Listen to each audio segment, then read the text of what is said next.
Туған өлке, қандай жанға ыстық сөз. Менің туған өлкемде осындай тарихи маңызы бар Ақтөбе қалашығының бар болғанына қуаныштымын және мақтан тұтамын. Ақтөбе қалашығы ерте заманда Қарауылтөбе деп аталған. Аталарымыздың айтуы бойынша жалғыз бір төбе емес, 3 төбе болған. Бас Ақтөбе, Орта Ақтөбе, Бала Ақтөбе. Бас Ақтөбе біздің ауылдың басында тұр.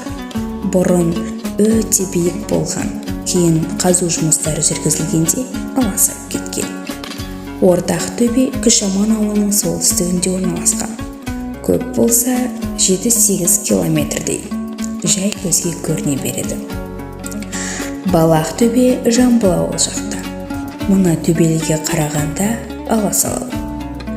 Көшелек ауылында орналасқан Бас Ақтөбе қалашығында сонау соғыс шапқыншылық дәуірінде аталарымыз соғыс басында сол төбенің ең басына от жағып, бір төбеден екінші төбеге белгі беріп отырған. Родина. Такое теплое слово для души. Я счастлив и горжусь тем, что Ақтөбе, имеющий такое историческое значение, существует в моем родном регионе. Ақтөбе в древности называли сторожевой горкой. По словам наших дедов, холмов было 3, а не 1. Бас Ақтөбе находится на вершине нашего села. Орта Ақтөбе находится на севере поселка Күшаман. Бала Ақтөбе находится недалеко от поселка Жамбыл. Legends about the town of Ақтөбе.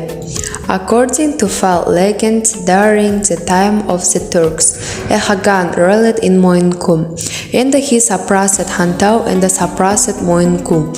One year in the spring, during the war with the Arabs on the banks of Talas, 4 sons of the Khagan bravely saved Taras from the enemy. After defeating the enemy, the Khagan returned to his ancestors and buried the money plague with at the foot of Sunkar, the highest peak in the Hantau, for this relative who died in the battlefield. In order to remember the heroism of his 4 sons, 4 cities were built in the middle of the densely populated village of Moyinkum, and they